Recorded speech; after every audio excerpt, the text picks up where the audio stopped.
2026년 7월 30일 목요일 에스겔 33장 10절에서부터 20절 돌이킴이라는 제목으로 하나님 말씀 전하겠습니다. 오늘 본문은 이스라엘 역사에서 가장 어두운 순간에 선포된 말씀입니다. 예루살렘이 함락되고 성전이 무너진 직후에 이스라엘 백성은 완전한 절망 속에 있었습니다. 그 절망이 10절에 그대로 담겨 있습니다. 그런즉 인자야 너는 이스라엘 족속에게 이르기를 너희가 말하여 이르되 우리의 허물과 죄가 이미 우리에게 있어 우리로 그 가운데에서 쇠퇴하게 하니 어찌 능히 살리요 하거니와. 어찌 능히 살리요. 이것은 단순한 한탄이 아닙니다. 죄가 너무 크고 깊어서 더 이상 소망이 없다는 그런 절망의 선언과도 같습니다. 11절 말씀. 너는 그들에게 말하라. 주 여호와의 말씀이니라. 나의 삶을 두고 맹세하노니 나는 악인이 죽는 것을 기뻐하지 아니하고 악인이 그의 길에서 돌이켜 떠나 사는 것을 기뻐하노라. 이스라엘 족속아 돌이키고 돌이키라. 너희 악한 길에서 떠나라. 어찌 죽고자 하느냐 하셨다 하라. 나는 악인이 죽는 것을 기뻐하지 아니하고 악인이 그의 삶에서 돌이켜 떠나 사는 것을 기뻐하노라. 이스라엘의 절망에는 나름대로 논리가 있었습니다. 자신들의 죄가 너무 크다는 것입니다. 하나님의 심판이 바로 이 때문에 임하고 예루살렘이 무너진 이유가 바로 그것이라고 스스로 인정을 했습니다. 그런데 그 인정이 돌이킴으로 이어지지 않고 그냥 절망으로 끝났다라는 겁니다. 하나님이 자신들을 받아주실 리 없다는 생각을 했기 때문에 돌이키지 못하고 절망만 한 것입니다.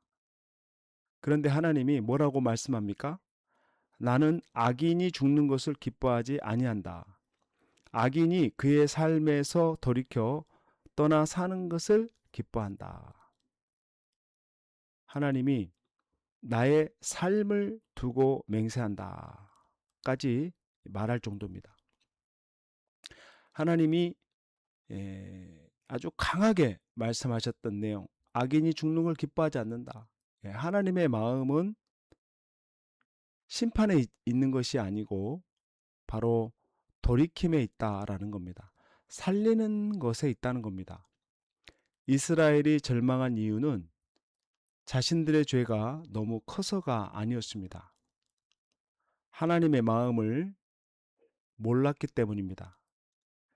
내 죄가 너무 커서 하나님 앞에 당당히 서기 어렵다라는 느낌, 이미 너무 많이 실패해서 다시 시작할 자격이 없다는 생각, 바로 이런 생각들이 그 당시에 이스라엘이 가지고 있었던 절망과도 같았다는 겁니다.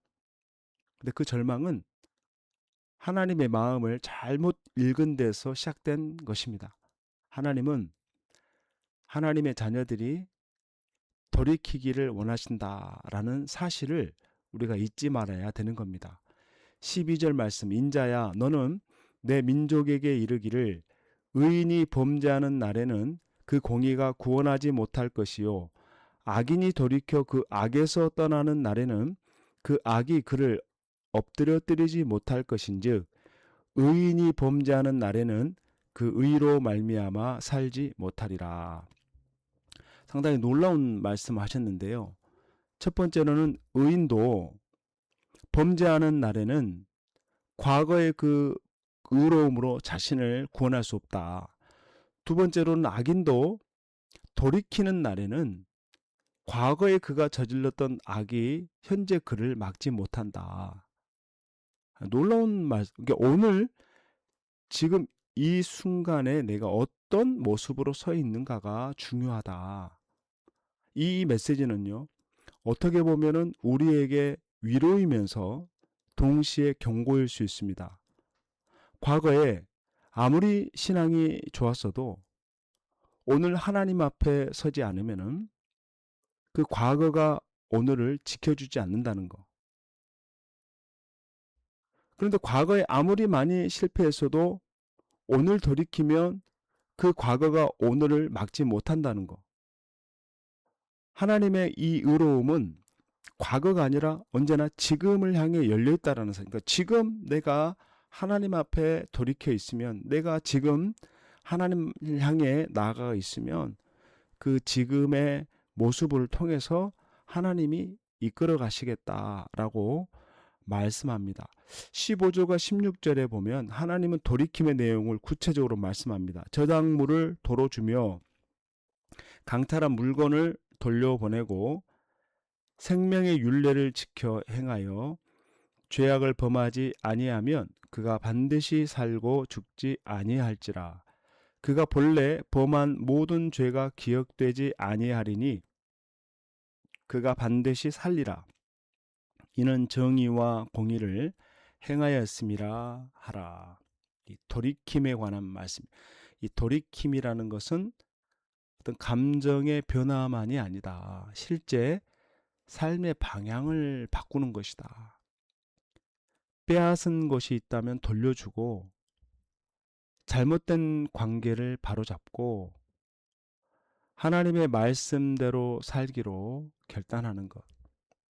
그리고 그때 하나님은 선언하십니다. 그가 범한 모든 죄가 기억되지 아니하리라. 17절 말씀입니다. 그래도 내 민족은 말하기를 주의 길이 바르지 아니하다 하는도다. 그러나 실상은 그들의 길이 바르지 아니하니라. 이스라엘 백성은 하나님의 방식이 공평하지 않다고 불평합니다. 아마도 이런 생각이었을 겁니다. 열심히 믿었는데 왜 이런 고난이 왔는가? 우리보다 더 나쁜 나라들은 왜 아직도 멀쩡한가? 공평하지 않다는 그런 불만입니다. 그런데 하나님은 말씀합니다. 공평하지 않은 것은 내 길이 아니라 너희 길이 공평하지 않는 거다. 18절과 19절에서 하나님은 다시 한번 동일한 논리를 선언합니다. 만일 의인이 돌이켜 그 공의에서 떠나 죄악을 범하면 그가 그 가운데에서 죽을 것이요. 만일 악인이 돌이켜 그 악에서 떠나 정의와 공의대로 행하면 그가 그로 말미암아 살리라. 의인이 돌이켜 악을 행하면 그 악으로 죽고 악인이 돌이켜 공의를 행하면 그로 인해 살 것이다. 이것이 하나님의 원리라는 거예요. 이 기준은 과거가 아니라 바로 오늘입니다. 그리고 이거는 누구에게나 동일하게 적용된 말씀이다. 20절은 이 단락의 결론입니다. 그러나 너희가 이르기를 주의 길이 바르지 아니하다 하는도다. 이스라엘 족속아, 나는 너희가 각기 행한 대로 심판하리라 하시니라. 각기 행한 대로, 이것이 하나님의 공의, 하나님의 공평. 어제가 아니라 바로 오늘, 다른 사람과 비교가 아니라 각 사람이 행한 대로.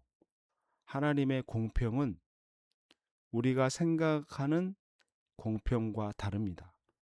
그것은 더 정확하고 더 세밀하며 더 자비롭습니다. 오늘 이 말씀이 우리에게 묻습니다. 나는 하나님의 공평을 신뢰하는가? 내가 이해할 수 없는 고난 앞에서 하나님의 길이 공평하지 않다고 불평하지는 않는가? 하나님의 방식은 언제나 공평합니다. 다만 그 공평은 나의 과거가 아니라 바로 오늘을 향해 있다라는 사실. 오늘 내가 어떤 모습으로 서 있는가가 바로 중요한 기준이라는 것을 기억하면서 오늘 이 말씀을 붙드는 우리 성도님들이 과거의 신앙이 아닌 바로 오늘의 신앙 속에서 하나님과 바른 관계를 맺고 그 믿음을 지켜내는 저와 여러분 될 수 있기를 주님의 이름으로 축원합니다.